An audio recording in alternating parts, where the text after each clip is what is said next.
challenge. The challenge is to decarbonize the other industries and to decarbonize the land, the agriculture. So we need to have kind of different roles to play in the world, but even for ourselves, we have to work with different tools. Like for us, hydrogen is really important because that's a piece we need to decarbonize the mining sector, to decarbonize the agriculture, and so on. It just passed the law for that. It was really 2 years of work. I work a lot in the law, and it can put Brazil in a very good position if they do the right homework. They can decarbonize their own industry, and still they can provide some service to the world, decarbonize the other industries. To start with the discussion, I can say that. Thank you, Maria. Can you also comment a little bit about the hydrogen? Yeah, if you want me now. Because I know you were working with that, right? The legislation. Yeah. Hydrogen, we already have a demand for hydrogen everywhere, but it is from fossil fuels so far. The challenge is to change it to green hydrogen or to renewable hydrogen. The United States just did the IRA, which is a huge packet of tax credits and so on for all the decarbonization tools and mechanisms and technologies. In Brazil, it was a bit a lot more challenge because we don't have this budget, but we managed to pass a law which brings kind of incentives and tax credits for the new entrants and the new industry in the hydrogen. So we structured like a law with the concepts of hydrogen, and different from Europe, for instance, we adopted all sorts, including water, biomass, because biomass in Europe, for instance, is not accepted, but in Brazil it is, and we have to respect our mix. We have a lot of biomass, we have ethanol, we have things that we have to explore, and then we structured kind of the incentives, like it will be similar to IRA, with a much lower budget, but still a good one compared to Brazilian patterns. We are talking about more or less 20 billion reais, which is quite a lot. And then we structured also the certification governance, and the part of which is what you were talking about, part of the specific incentives for the infrastructure industry, like the GRADE, which are focused on the infrastructure-based industry to do this decarbonization process. And it has an eye on the demand internal market and also the external market to export like ammonia, green ammonia, to decarbonize the industry outside as well. It's a challenge. It's a challenge to think about the use of hydrogen nationally, domestically for the national industry. We are under the risk of taking the easier pathway, which is just to export hydrogen in the form of ammonia. So because it's the faster way to have money, to earn money with this industry, and we need to think about how to use this hydrogen inside Brazil to create a more added value industry in Brazil, which led us to the study that Shinto was responsible for. She's principal at RMI here, so she's in her home. And thank you, by the way, thank you very much for hosting us and developing this panel with us. We are also A+, we are also a partner. We are starting a joint project, so we are very excited about that, by the way. And we just released a report about green iron corridors, right? And Brazil, we know that we have like the biggest, not the second biggest iron ore reserves. We are big producers, exporters. We also have a very strong steel industry in Brazil. We have a high quality iron ore, which is very important for for still decarbonization. So I would like to know what is your opinion about what place Brazil should may occupy in this new moment of decarbonizing the steel industry. In your report, what your main takeaways about the Brazilian position in this context? Yeah. Thank you. Good afternoon, everyone, to the RMI offices. If you haven't been before, as Stefani said, my name is Chatu. I work on our industries program, and as an NGO, we focus a lot on the market mechanisms and policies for energy transformation, and particularly within heavy industry, which, as folks know, maintain about 30% of global emissions today. What are the solution sets, particularly in heavy industry, which have large capital projects that need to transition? And so the exciting opportunity, particularly for something like iron and steel, where that's 11% of emissions globally, what are the solutions that are available for it to decarbonize? And so we, as a global organization, have been looking at what are the regions where steel has been made for the last 50 or 100 years with coal base, huge impacts obviously to climate and human health, but what opportunities already exist? And so there are some novel plants and technologies that have been in demonstration in Sweden. There's some other projects that are happening in the US, as Maria touched on, with the support of IRA, but all of this is focusing on a technology transformation in steel. So how do we move away from using coal over to renewable decarbonization technologies, such as green hydrogen? And so our report really focused on how do you start looking at the supply chain for steel. And a lot of the emissions in steel, when we talk about that, really sit in iron making and making of the reduced product of iron, which is about 80% of the emissions. And so that has huge knock-on effects when you think about then the production and the asset itself, but then everybody that buys steel and consumes steel today. It makes a huge part of buyers' Scope 3 emissions as well. So we looked in this report about the footprint that incumbent steel makers, and I say that I think about folks that have both the iron and steel making at the same location, that has currently been, when we look at places in the US or in Europe, China, and India, very much focused on partnerships with coal or natural gas and moving that energy towards making of the steel. When we think about energy transition and transformation, that needs to be seen. A lot of industry and places that have opportunities with high-grade iron ore, as well as renewables, whether it's the existing hydro or the grid or the expansion of renewables with wind and solar in Brazil, what do these opportunities look like in terms of cost competitiveness? And there's a few regions that emerge in the world, and there's no surprise in terms of the overlap of those two things. And that's what the report concentrates on, about relocating and rethinking logistics. What does it mean for jobs, both in existing steel industries, but then also the cost competitiveness? This is a long-term industry, it's multi-decade investments. What does that mean for either getting hydrogen into existing assets? Do you start upgrading, as you said, Tanya, of maintaining local capabilities, supply chains, and then transporting a reduced hydrogen product in iron to these steel making facilities? And I can go into some of the takeaways later as well, but essentially there is the idea of saying places like Australia, Brazil in this conversation, Mauritania, places like that that have these capabilities, each will have trade-offs, of course. And as you just touched on, what will be accepted for buyers as well. And that will become important, either from a compliance perspective or from just private compliance as well. And so that really goes into threshold certification, emission of these products. But from a pure economic perspective, Brazil has a huge opportunity to start thinking about, as you said, second largest exporter of iron ore today. How do you start thinking about that value chain and moving upwards?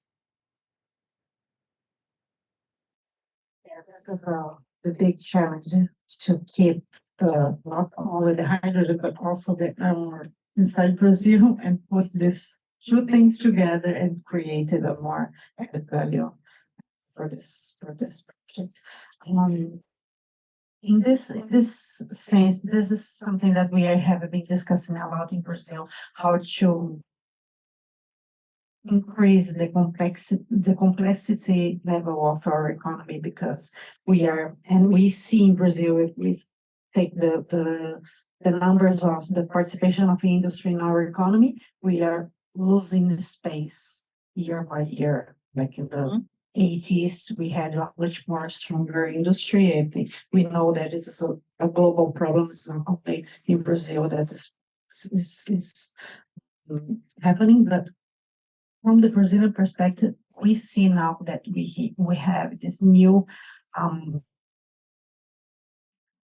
this new challenge that is the decarbonization. Before we didn't have this subject into the discussion. So now things can need to be a little bit different, and we need to rethink about how the supply chain of these products are spread and divided all over the world.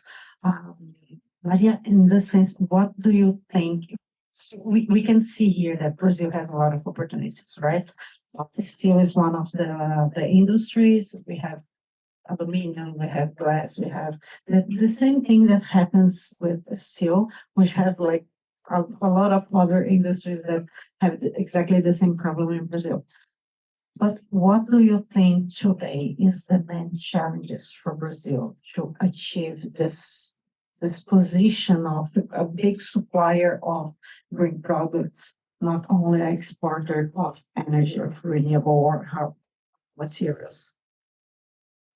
Well, from a legal perspective, it's always a challenge because you have some tools to use to keep the value in Brazil, like local content, very disputable and controversial tools. But we need to think of them in the right place, because the challenge is not only to keep the aggregated value in Brazil, and then we improve the economy, you create jobs and things like that, but Brazil has also a social internal problem to deal with. Like we have regions well developed, and we have some regions that they are not developed at all. And like northeast of Brazil, it's better today, but still needs a lot of investment. And most of the energy, clean energy, is there now. Most of the hydrogen projects are focused on there because it's easier to export and so on. But it was really negotiated with the government when we got the package of incentives. Like there is a commitment from the industry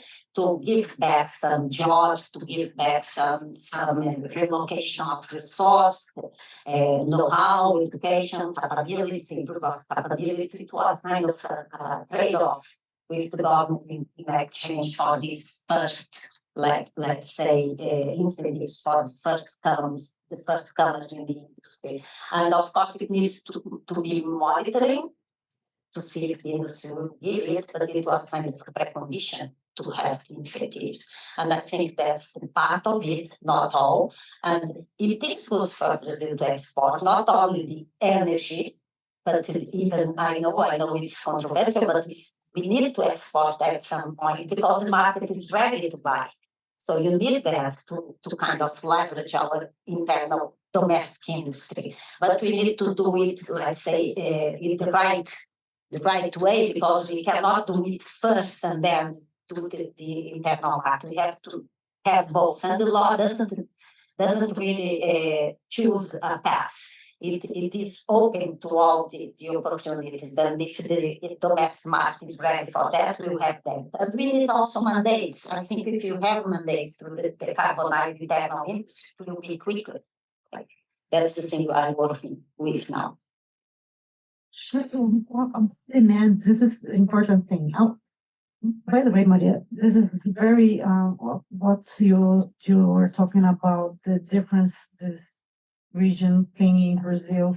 It's so important for us that exactly we have today our industry is located mainly into the southeast and part of Brazil, south and southeast, while our main potentials for hydrogen is northeast. I mean, hydrogen from wind and solar. It's northeast of Brazil. In the southeast, we also have a huge potential for hydrogen for biomass or biogas reforming, and also biomethane. This is something that for us, we are only using 3% of our biogas potential right now. this thing about the steel, right? Using hydrogen to decarbonize the steel, we can do this with biomethane. We don't need to to solve all the hydrogen problem, which is huge, because we already have the biomethane to do this. And this is something that we don't see being developed into the international market because the rest of the world does not have the footprint, the biomethane potential that we have it in some parts of the global, of course, some parts of the world, of course, has some other big potentials, but we are not seeing this growth in the international market, right? Did you see something about biomethane, the use of biomethane? It's quite limited, and I will say, and I don't know, I guess if there's a question specific, but on the thresholds and those types of certification, either in government markets or for private buyers, I think we saw this a lot with hydrogen, and people almost selecting colors of hydrogen, right? And the rainbow effect of hydrogen. And I think what we're trying to say is it's really on a climate intensity basis and emissions footprint, right? So there is not a technology pathway or selection, whether it's hydrogen, whether it's in steel, whether it's in these things. It's really a credibility aspect of, is there methodologies in place? And then you build the threshold, and the threshold will have to become more stringent over time if we are to, have ambition towards reaching the 1.5, over 2 degrees scenarios. And so when we think about that for iron and for steel, there are, leading voluntary standards out there, but that's really dependent more on, do we have the right methodologies to, have inclusion of things like bio pathways, which I do agree is quite limited, right, in the sense of these standards relying on each other and the system and markets in place. And so there's been a lot of work done, I would say, on coal-based pathways, natural gas even. There's a lot of work, still work yet to be done on the inclusion of methane in these processes as well. And so there's all of these additions and trying to keep ahead of where different regions might have competitiveness, and whether that's in bio, is there a true and net climate impact, as well as people and water and land use and all of these other factors, because everyone is trying to differentiate themselves in their products. And I think the buyer beware and awareness, and I think a role as an NGO is trying to present, the facts and what does that look like. And how about the demand? So because this is another thing that Maria told about the creation of demand. We are seeing that this is a big challenge because decarbonization green products, they came with a higher price. It's impossible to be different than that because we have to invest in new technologies and in new supply chains and so on. So in Brazil, we are understanding that this higher price, it needs to be paid with a set of different financial mechanisms. Parts of this green premium, what we are calling green premium, may be paid with dedicated financial lines, carbon market. And there's a lot of different mechanisms that we need to combine to solve this problem. And one of these mechanisms is demand and how to ensure demand. Recently, I listened to something that was very interesting about the demand for green steel, by the way. It's a specific company, and they said that today I'm the only buyer of this product. So the risk that I have to be without any supply is huge. So we have this problem with the demand, like the industry that buy these products, it's a chicken and eggs problem because we don't have enough demand, so you don't have enough supply, and the risk is big in both sides. Do you approach the demand thing in this report? Because iron, you need to think about green iron, you need to establish all the supply chain for steel. So how you approach it? I think you hit a lot of great points in terms of I guess the fundamentals of greening any industry. And it's really this premium that exists today for technologies. And there's the belief where some of these technologies, and not all of them, in terms of the green technologies, can be on a learning curve. And with more deployment and over time, these prices will come down. But there is a first mover chicken and egg problem that we're seeing, I would say, the next 5 years of how to solve that and unlock that. And I guess the opportunity that exists for the green iron context, and particularly with partnerships, whether they be between countries, is really the point I think Maria you hit on earlier of like, where are the targets and demand centers emerging? So certainly within Europe, they have hydrogen targets, decarbonization targets, and the sort of imposition of ETS that's going to be coming into effect for steel by 2034, and that's a ramp down. So people will start seeing these effects by 2028. And so all of that means that there is a price that steel makers need to think about whether they're decarbonizing or they're exporting, etc. And so if I take an example like the US that has the packages from the IRA, there was a 40% premium beforehand in terms of decarbonizing from fossil fuels to, let's say, renewable hydrogen. The packages and incentives that are within IRA have brought that premium down, but it does not eliminate the premium itself. So there will still be a portion of that left.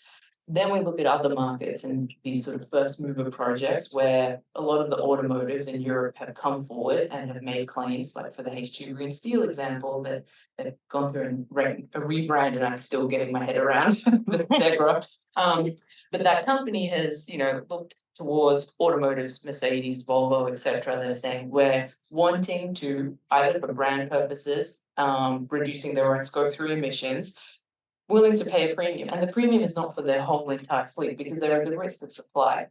They're buying millions of tons of steel. How do they start thinking about for themselves a roadmap and a strategy for saying whether it's 10% through a commitment platform, whether it's 20% at what premium? And then their idea is to essentially match those two things up, because all of this discussion today is really around getting these assets built in locations in Brazil where the fundamentals are great, but there's still going to be a premium. So how do you start connecting? And I think Brazil is already doing that with partnerships such as with Germany and etc. And thinking about places that have incumbent steel footprint like Germany. They have a real decision to make in terms of capital that needs to be invested either in country, or do they start looking at export opportunities with other places? And so I think those buyers and identifying either for a country level, their targets that they need to hit, but then who are the automotives, the renewables, etc., that need to start, collecting, I guess, the premium itself and getting these projects to final investment decision.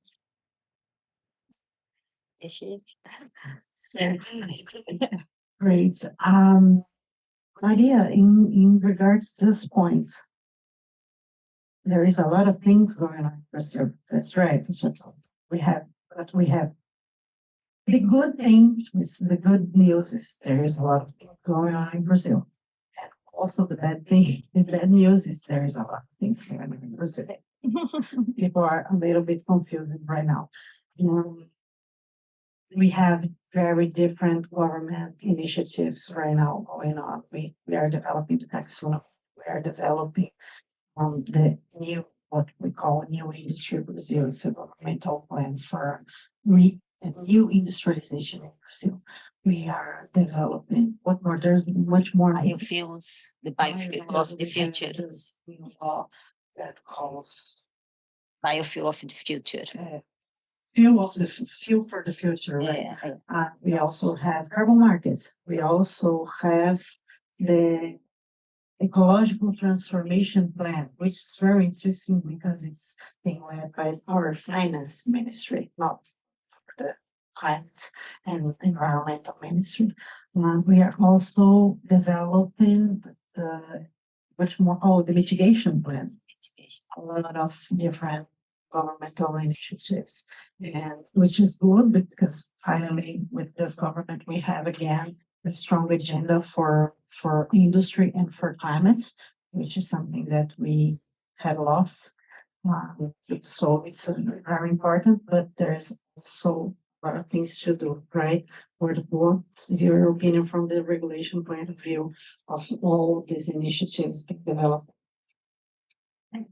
has been really challenged to deal with all things going on because we need all of them and we need them to work in coordination. And sometimes there is a bit of a lack of coordination between all the initiatives going on. So we could push some fronts, others we have to wait a little bit, and it's the legislative process because Brazil is very, as a civil law country, we need law for most of the things like incentives and things. We have to pass a law to give the legal certainty or the certainty that the investors need to invest. If I think just about the hydrogen that I worked with, it was like a lot of decisions of investment were waiting for a time or for a law to decide to stay in Brazil instead for it to come to the United States or the other place. So it was really important. And it is the same in terms of the biofuels. And you also need the carbon market to connect all that. So one initiative that happened recently, it was this creation of this transition energy program.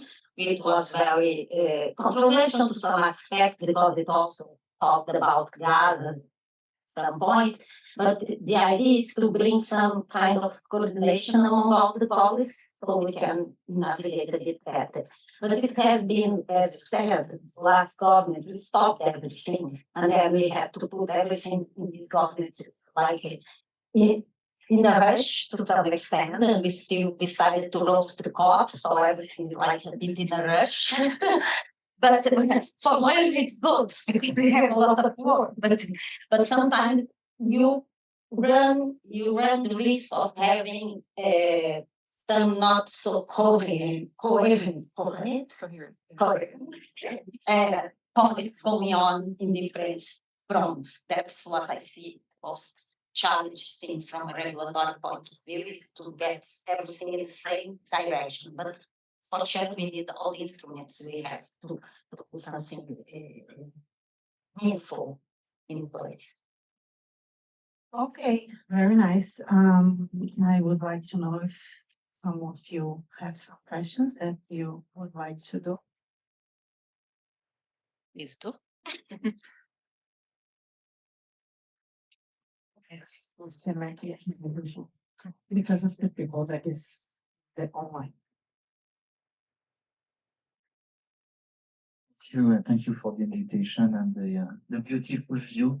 I forgot to mention. Actually, I had for 2-3 years, I had the office on the 26th floor. 15 years ago, the exact same views. It's a lot of good memories.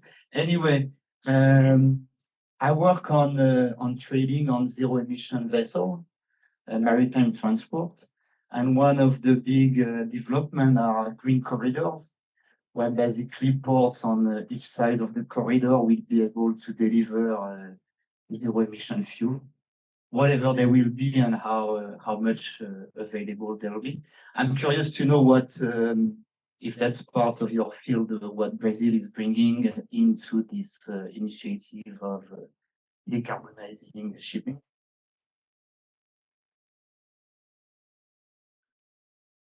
I was going to say I'm not at all a shipping expert, but I think the confluence of these places, essentially where there's access to storage and electricity, all of this will be driven by areas where there's the renewable price is so low. And for something like hydrogen, where 80% of that cost is driven by electricity, I think the infrastructure where that's developing, certainly in our ports, is starting to see, and I'm not familiar, and you can comment on the Brazilian cases on that, but certainly in sort of, I'm trying to think now of the coast in Texas, as well as those port infrastructure and the corridors that are coming into play. That's exactly the same thesis and hypothesis that's happening with green iron and green iron corridors.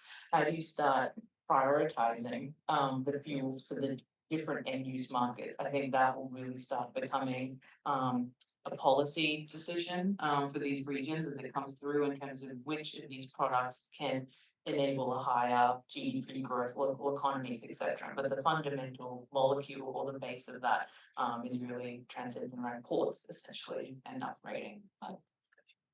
Yeah, thanks for the question. I think Brazil is working with all of the ports with information. I work a little bit with the concept of the industry port or port industry, which means that we concentrate like a hub for it, not only to export, but to attract industry to the hubs, and then to develop the fuels, the low carbon fuels for transportation in general, not only the maritime, but also the SaaS, for instance, the aviation. It is essential because if you think that we have this opportunity to export even the steel or the green products, to be green, they need to arrive at the end in some way that otherwise it's no sense to transport in a dirty way, let's say this way.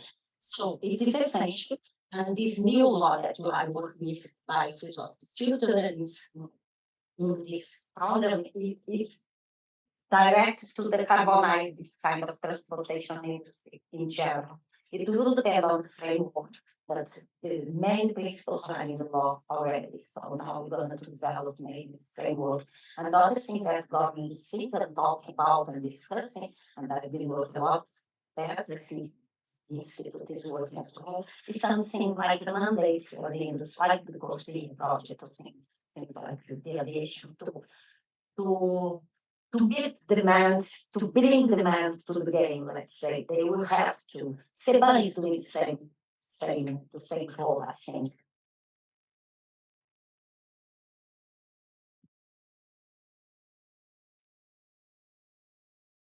Hi, my name is Sarah Jackson with New Climate Institute. We're based in Berlin and Cologne in Germany. Thanks so much for the event. I was curious about your point on climate partnerships or green hydrogen partnerships between Brazil and Germany or the EU overall, and sort of your insights on how they can be strengthened, and then also multilateral efforts for collaboration as well, like the IDDI, which is about boosting clean procurement demand. So any insights on climate partnerships, either bilateral or multilateral? Thanks. Well, I work with some of the partnerships with the GIZ, specifically a lot in Brazil.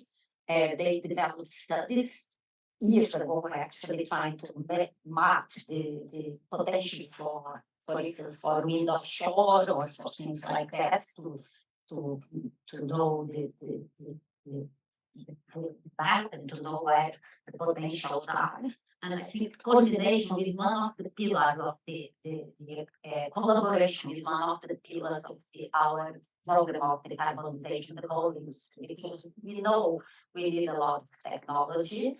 It is a challenge again to keep the know-how and park that in Brazil. So I think it's new. I like to say that it's a new way of collaboration. What Brazil doesn't want to is to develop or to repeat the pattern from the past that we had this way that we were the providers of natural materials, and that's all. I'm not Brazilian myself. I was born in Angola. I was raised in Brazil. And I think for Brazil, for Africa, for the South, the global South, is not to repeat the challenges. We don't want to repeat the same thing. It was there. Now we have this kind of new way. So collaboration in a way that we need to retain part of know-how in Brazil. We need to retain technology in Brazil, but we also need the world to learn a lot what has been done, and we need them for demand, we need them to complete the game. That's, I always say, we all need to do a transition process. The good thing is we need different things at some point. As council, it's complementary. Yeah, I think the interesting part, you touched a lot of either sort of capacity building in the sense of industry and knowledge, particularly when we think about steel making of how downstream and again the tenure of those skills and the labor industry there. And so what knowledge transfer can happen from, you know, sort of being an energy focused like Brazil is, so that's from coming from petroleum bases, but handling molecular infrastructure. So that's one part. And then there's obviously the other question about financing and what does that look like? And so where I think a lot of, I mean, I'd say it's embedded in a lot of truth, right, of the global South and the transition, and what do the political ties that then end up happening from those partnerships. And so whether it's the ask essentially from the country of saying, how does storage and grid stability get improved by in Brazilian context in key regions that it needs to develop, but then also providing the goods and services to places like Germany. So I think it's really just a political, negotiation at the end of the day in terms of the financing, but perhaps there are lessons learned in, renewables, even in natural gas, any of these other partnerships that have happened before to say, how do you sort of, do better this time? Can I just add something that no one talks about, and I think it's really important? It's water.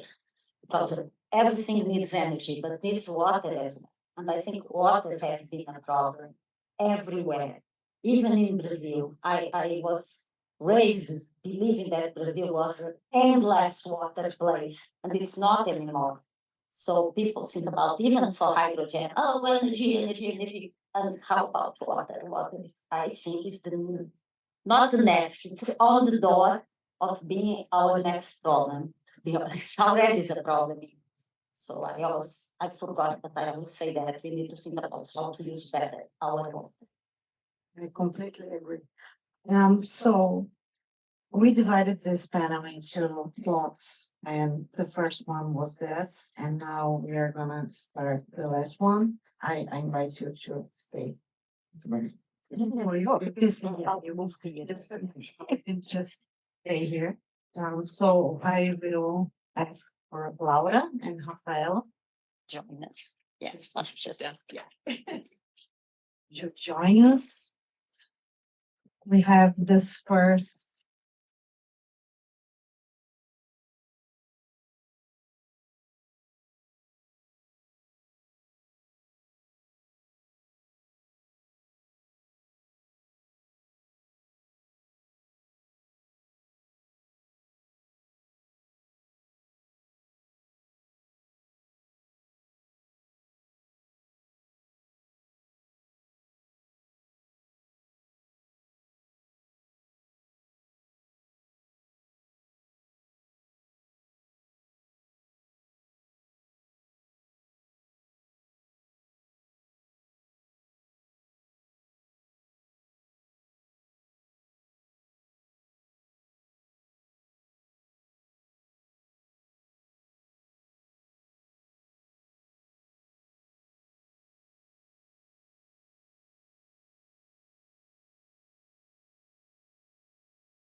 With water, land use, and so on and so forth, which is the opportunities within the biofuel.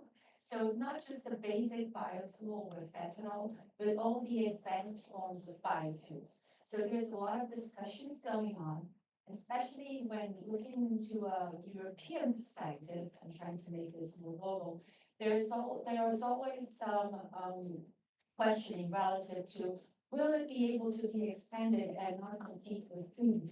And how are we dealing with that?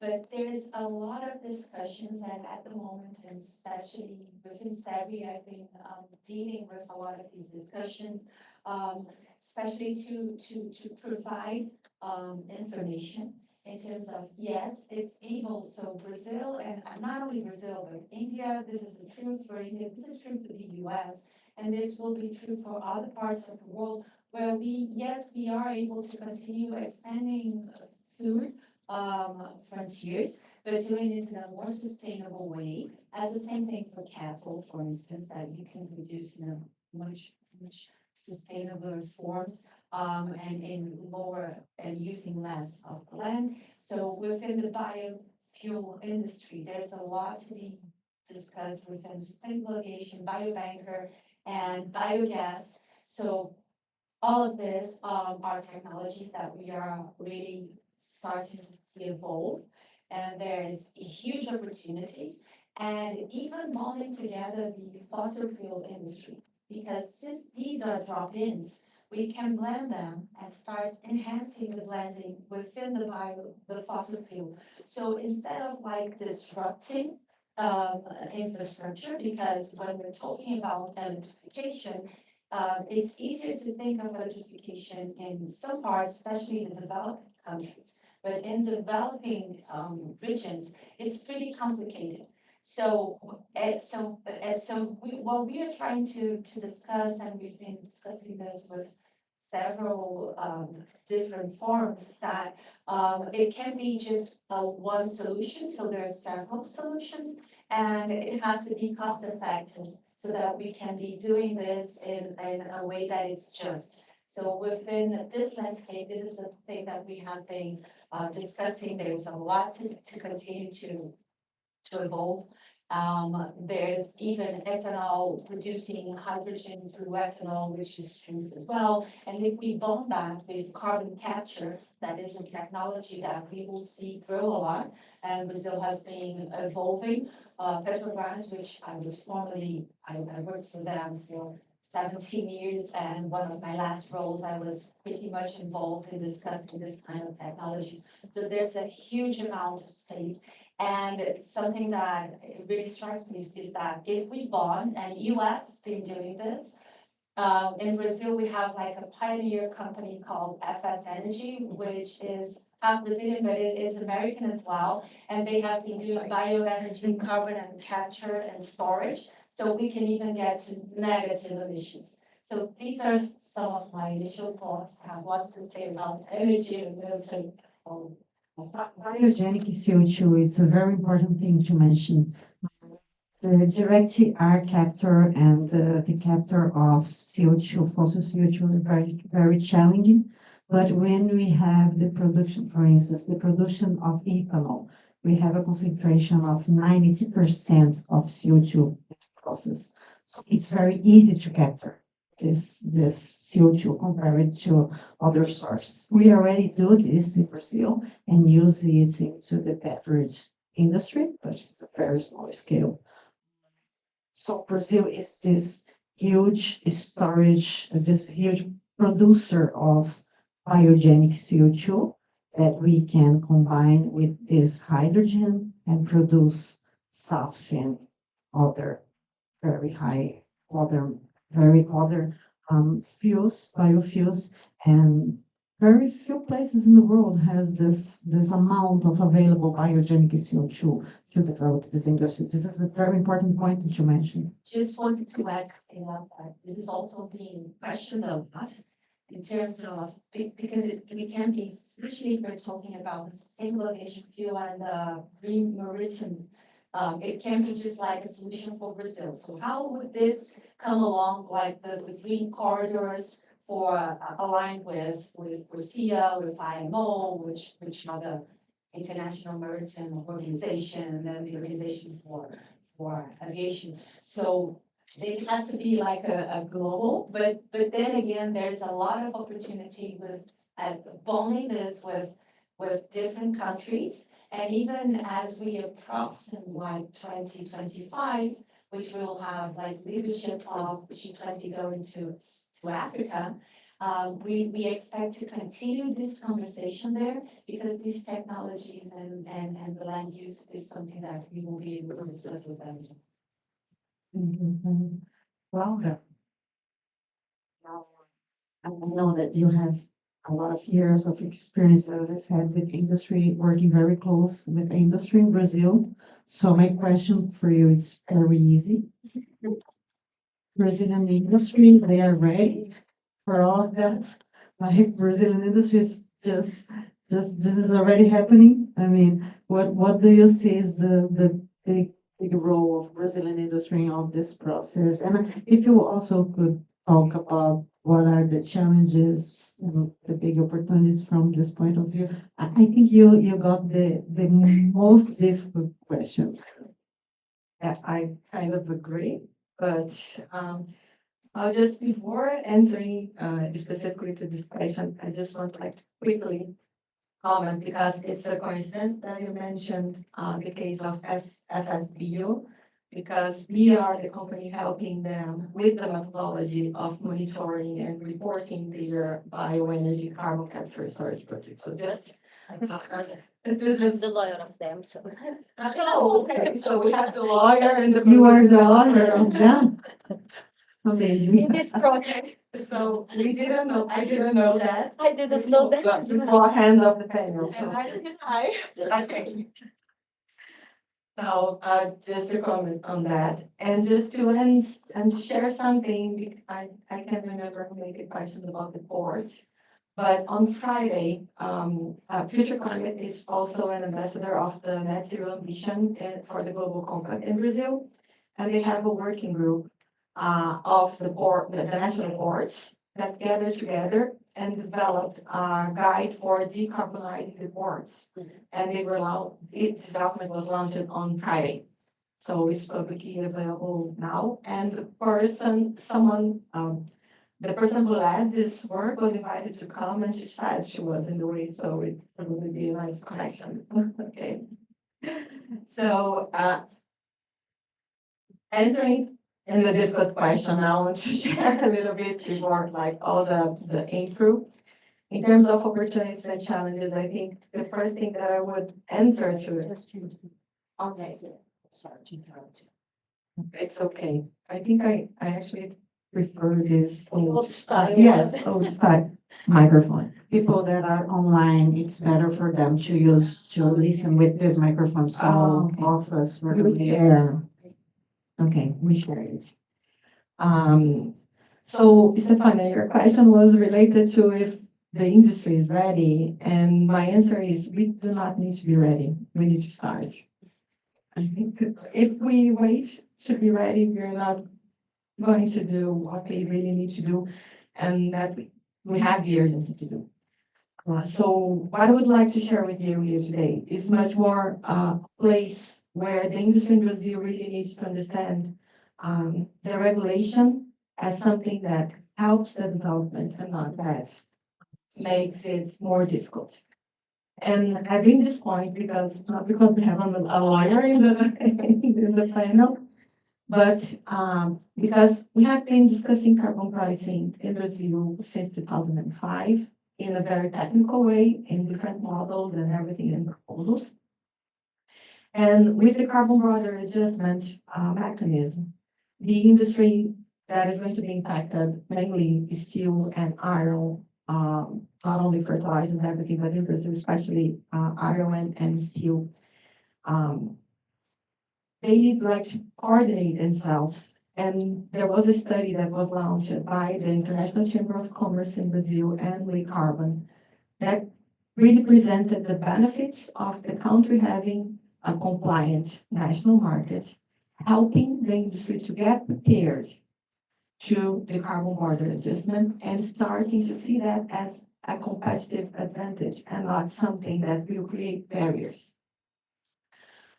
So the study brings a number of different statistics that I will not be able to share everything with you here right now.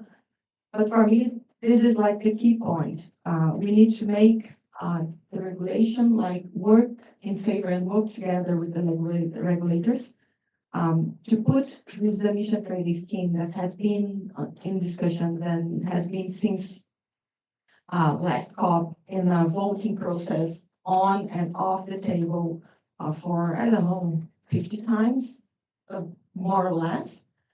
And we can't wait to be perfect. We can't wait to be the best, but we really need to start because connecting to the challenge, the second challenge that comes with the understanding of the opportunity of the compliant market is the need of the monitoring system and accountability that we are going to implement in Brazil. And we do have a very robust GHG inventory, a national one with the science agencies involved and everything. But when we look into the different boundaries of where the industries are located and how this connects to the national inventory, we do not have accountability in an organized way on that. And this will be like the immediate second challenge that the country will need to look at as soon as we have the compliant market one.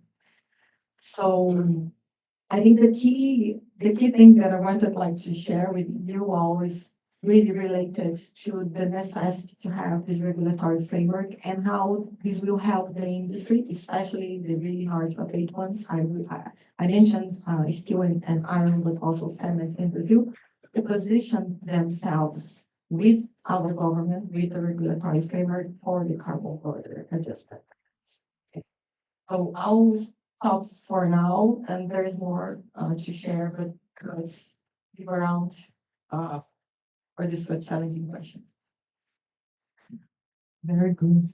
But your point makes me think about, and also the answer of you two, of both of you, remember me with a very complicated thing that is certification.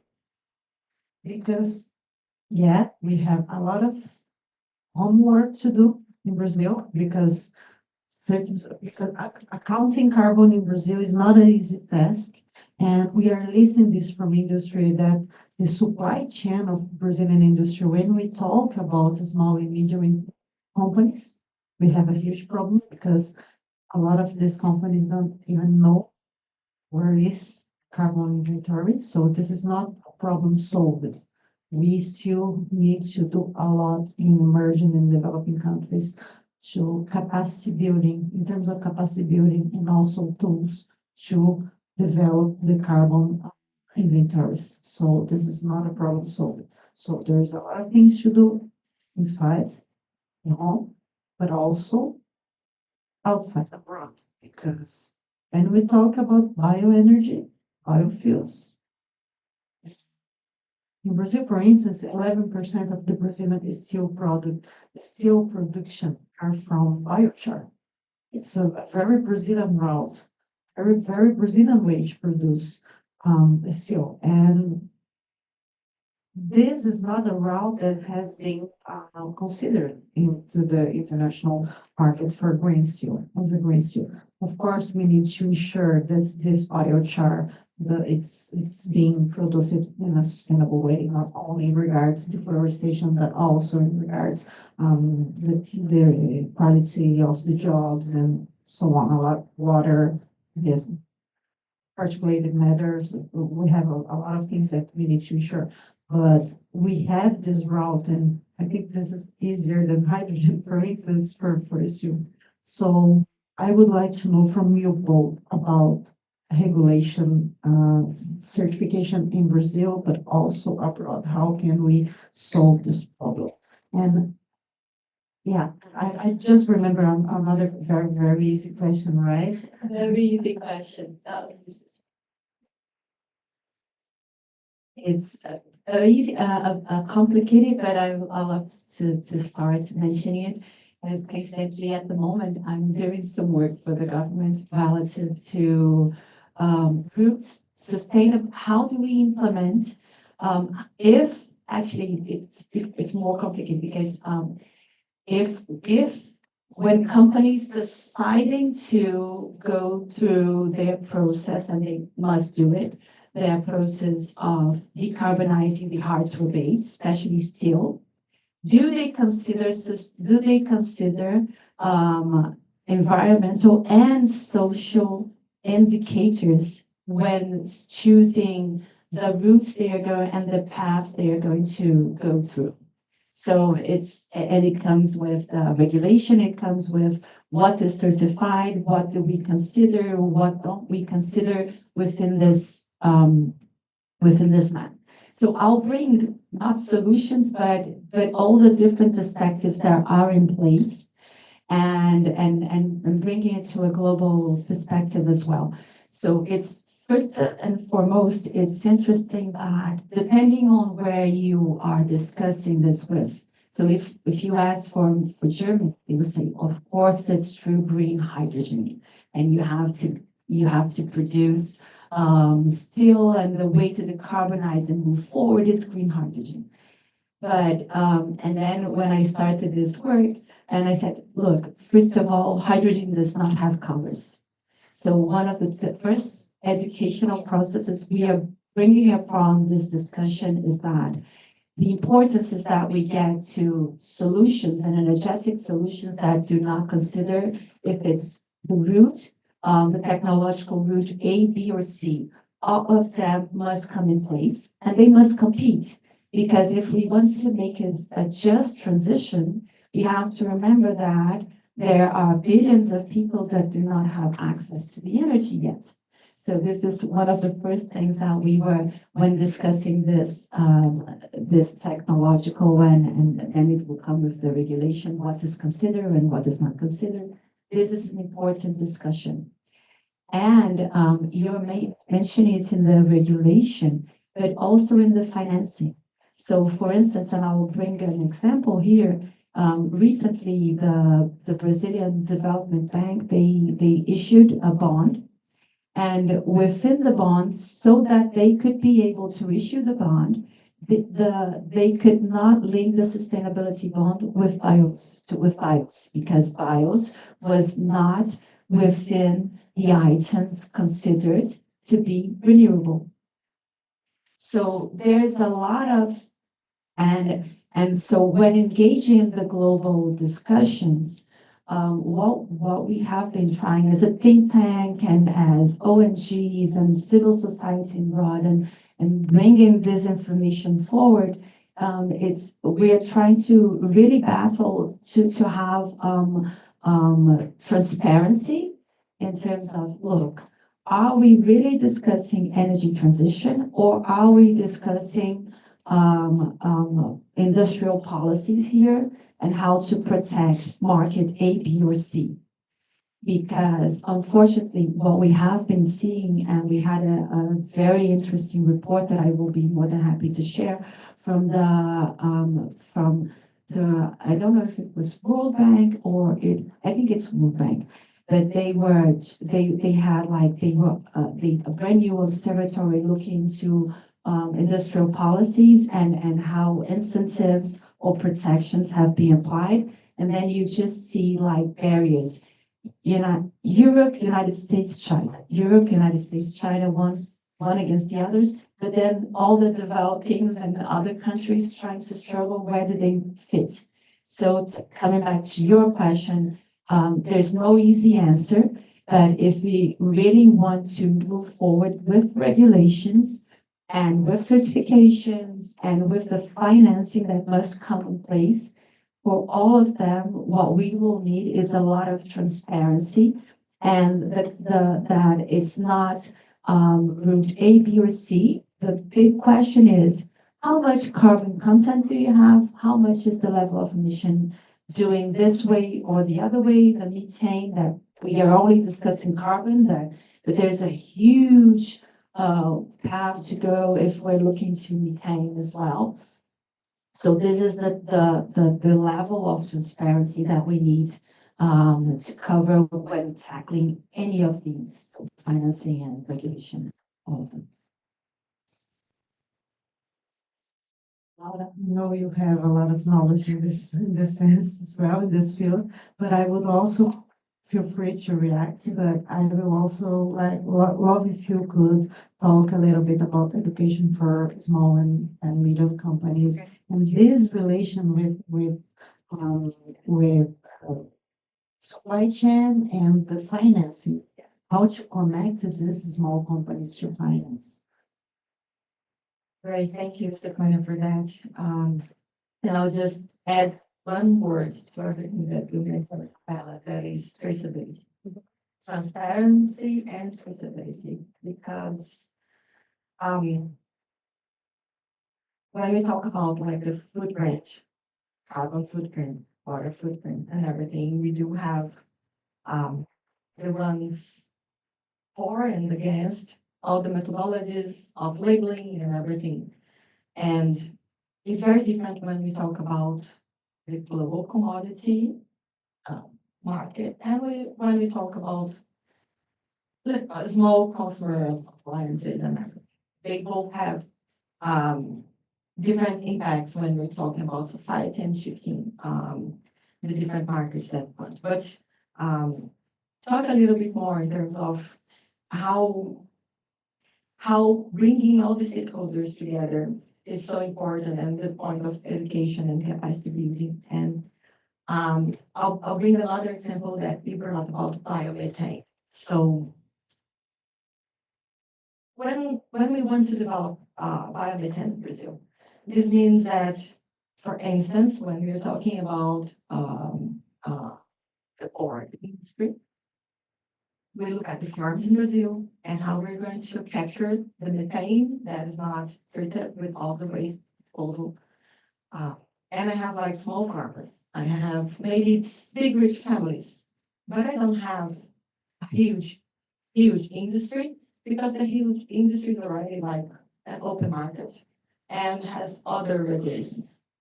But if we need to change locally, we really need to work together with like the SMEs, the small farmer, with the financial institution that may give the credit for the equipment that is needed.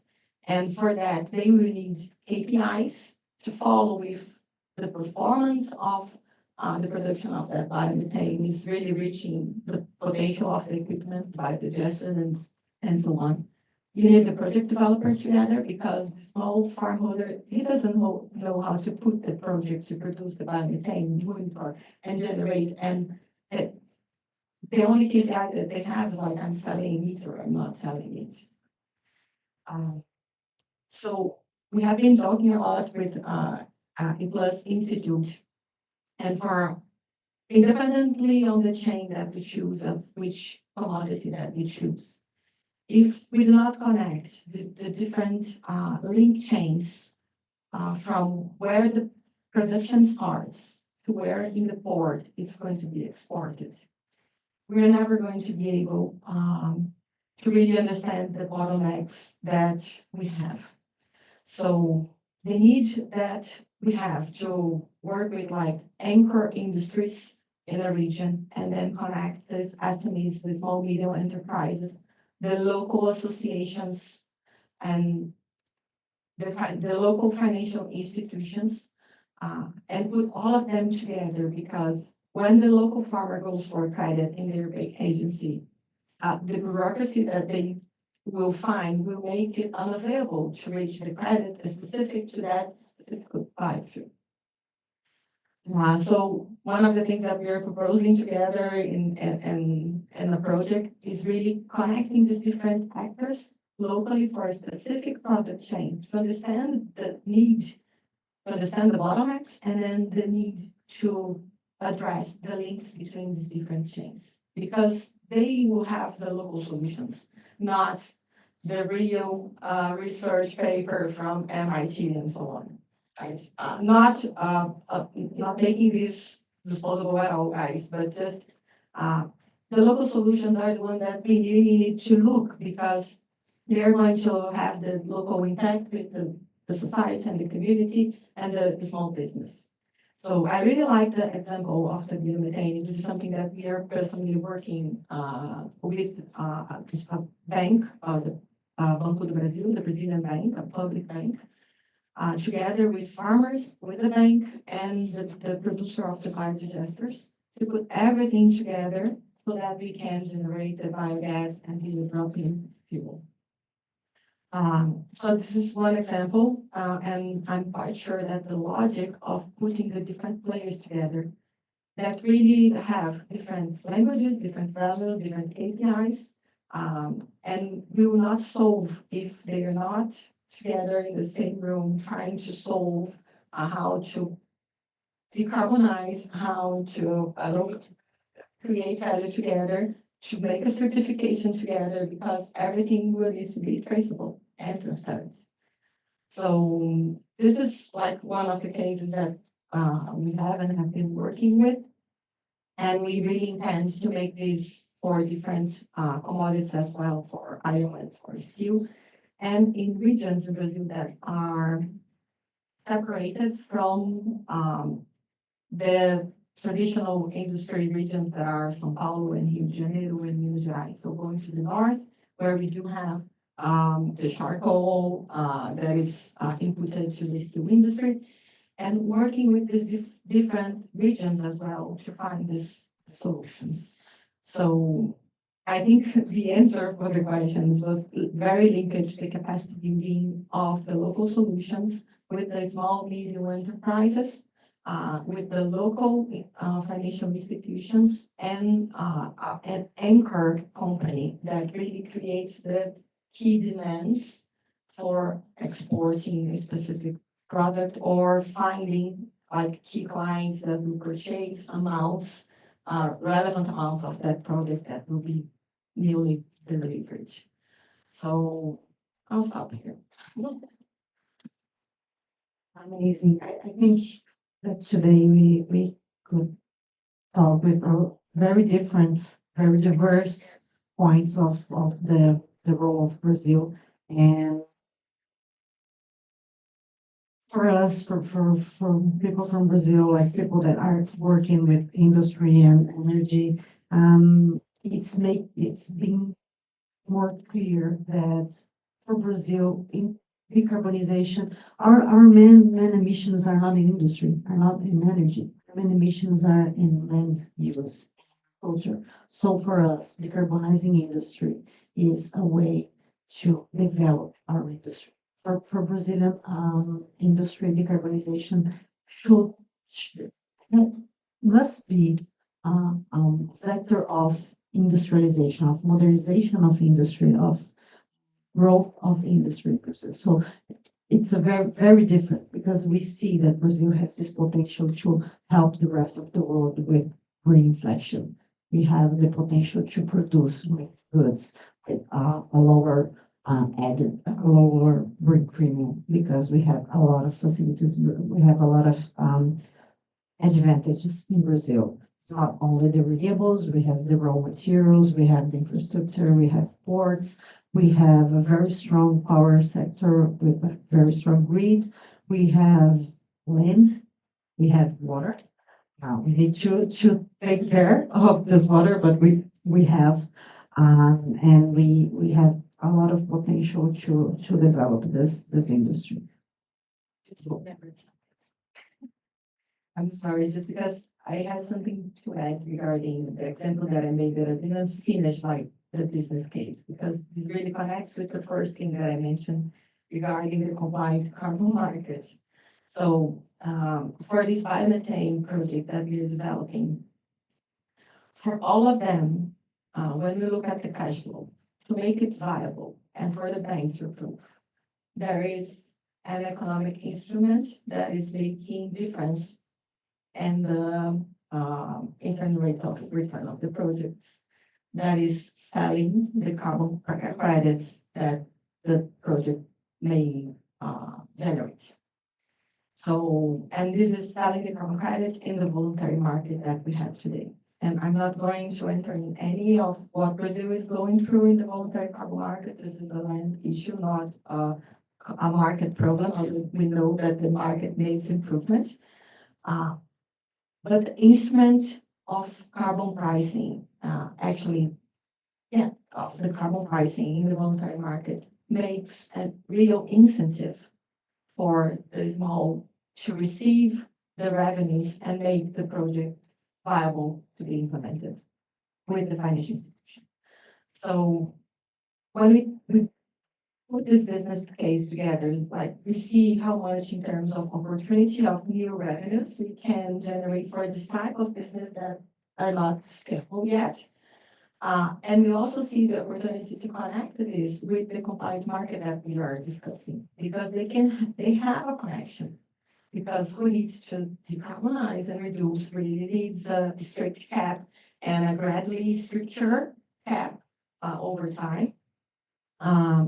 But there is also the opportunity in terms of the interoperability between those markets and how those solutions can help decarbonize the industry or the different industries. So just do not forget making this point, because I see all the time panels and people when media talking about the carbon credits and this being a bad thing, but when we understand the instrument and how it's supposed to really work, it really creates value to a business case that needs to be scalable. And then we will reach a point that it doesn't need anymore. So thanks, instruments, let's move. Okay. Great. I'm wondering if some of you has some question.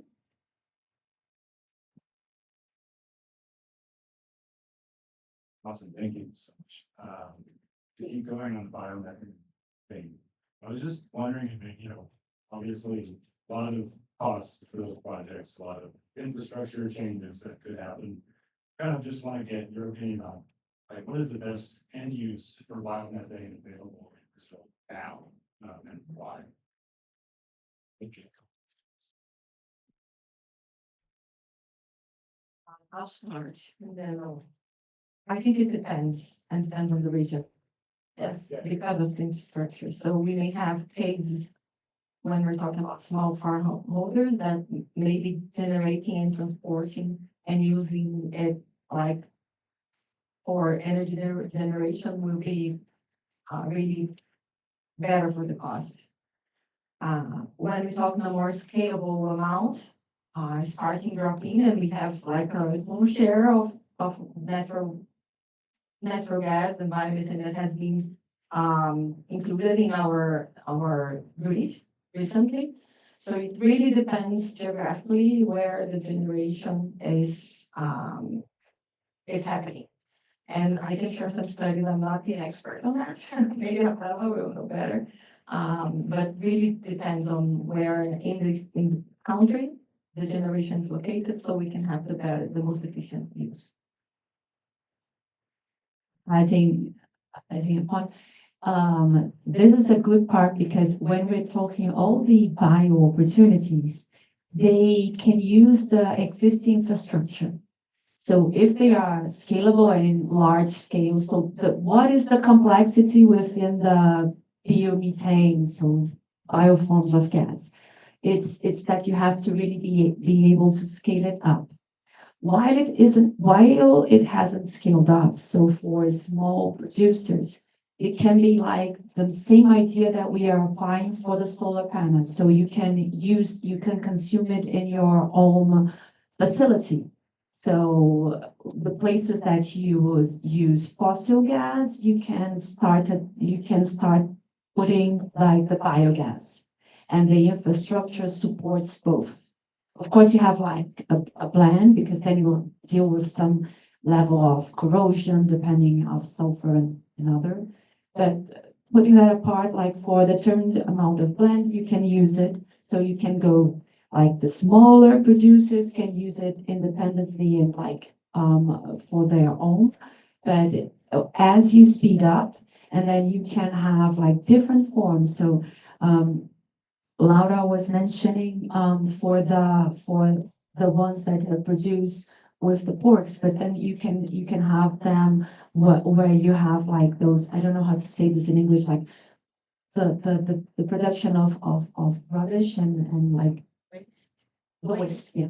So with this waste, so there's a lot of opportunities within the big cities. The landfill. So the landfills, thank you. So that's the word missing. So there's these huge different kinds, but the good part is it's in the form of gas and you can directly plug it in to the pipelines you already have. So hopefully I've been used. Already mundane. Yeah. Some space. But then, and then you need to, and then connecting with something that you said, and this is the complexity within the process, and it serves for Brazil, but for all the others. That you have like the really local levels, the municipalities that has to be bonded together with the state, and then with the mandates that are like federal. But having like, we just announced like the fuels of the future, so it's there. So we have like these mandates, you can go 5%, and you can go 10, 15, 20 and above. So this is how, so this is really opening the way so that you can profit from it. I just want to remember about industry. Industry is also a good place to put this. Maybe in the Minas Gerais state, this part of Brazil, we have like a very big potential, huge potential for biomethane, and also a very strong industry in this region.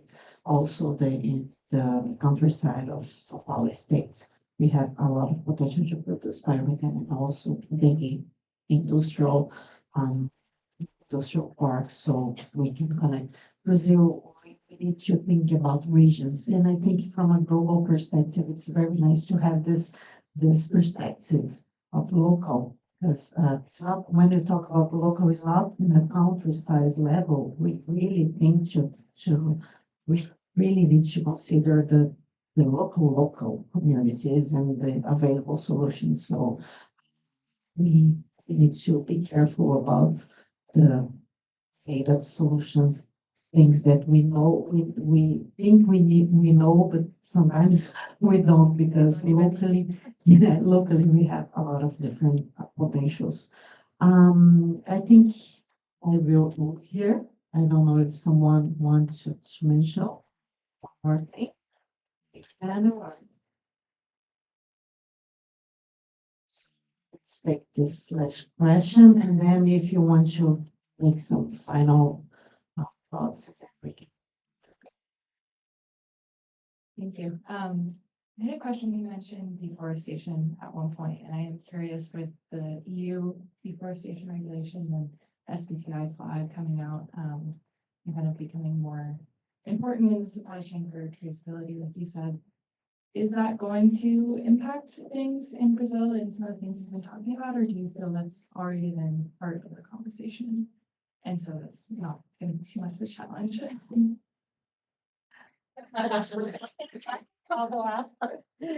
think I can start. Deforestation is on the table since day one in Brazil. So, but I think specifically because of what's happening right this whole month in Brazil, that is the real drought that we have that resulted in fires. The emissions are going to be uncountable. So we are already facing a moment of a climate crisis, where the European Union deforestation, it will, for who is doing everything right, it will be to be explained and to be understood. This is not something that we are, because this happened, we are not going to be really hard on fiscalize and in the enforcement of, yes, better English, in the enforcement of the deforestation code and so on, the forest code that avoids deforestation. So I don't think the companies are really prepared for that. Even the one in the stock exchanges, they have been in a real new exercise for the reporting of CDP, forest, and climate change this year, because the whole questionnaire changed, asking a lot on specific chains and where the deforestation is more occurring. So this will really I think like for the next 3 years and now it will connect like the all the effort that we have in the public monitoring zones of illegal deforestation or legal deforestation with what the companies in the private sector is doing. This is really the effort that we need, and there are like thousands of different initiatives, but we keep having the problem. And the European Union deforestation regulation with the carbon border adjustment mechanism, you know, they are going to drive real tests and new discussions that will need innovative ways to understand what we monitor. And then I come back for the first thing that I mentioned about accountability. It will be really hard and it will be like the role to have this transparency and traceability in terms of who and what and the boundaries that are in everything that is being monitored or that has to be monitored.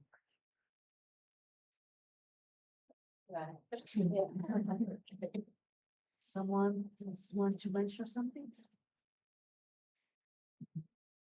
Just a quick. Talking about the PCUS, you mentioned regulation, we've been working with the agency, INP, the National Oil Agency. They will be in charge of regulating the CCUS. And one thing that they are trying is Oil and gas and biofuels. yeah. They even want to change the name actually to reflect more what they do today. But we are trying to use experimental regulation, not only sandbox regulatory sandbox, but also pilot regulation. And the agents needed the legal authorization to do that. And for the hydrogen, we put in law, but we need a complete authorization for them to try because it's new for the agency as well. They don't know how to regulate some things, and we don't have a lot of projects. One of the projects that might be the pilot for that is the FS project, one of them. And second thing about this thing of CBAM and the Brazilian problem that we are going through now about the deforestation and the fires.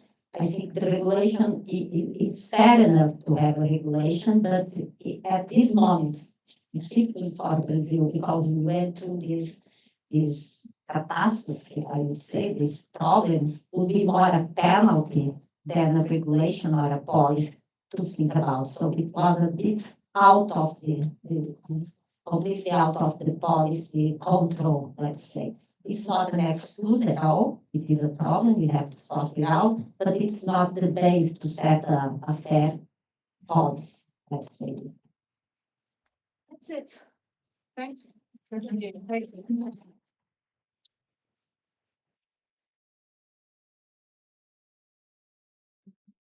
Since I don't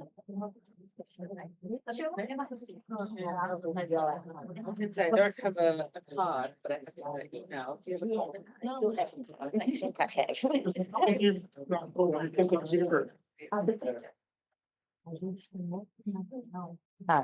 You have to take a picture of this nice panel, just.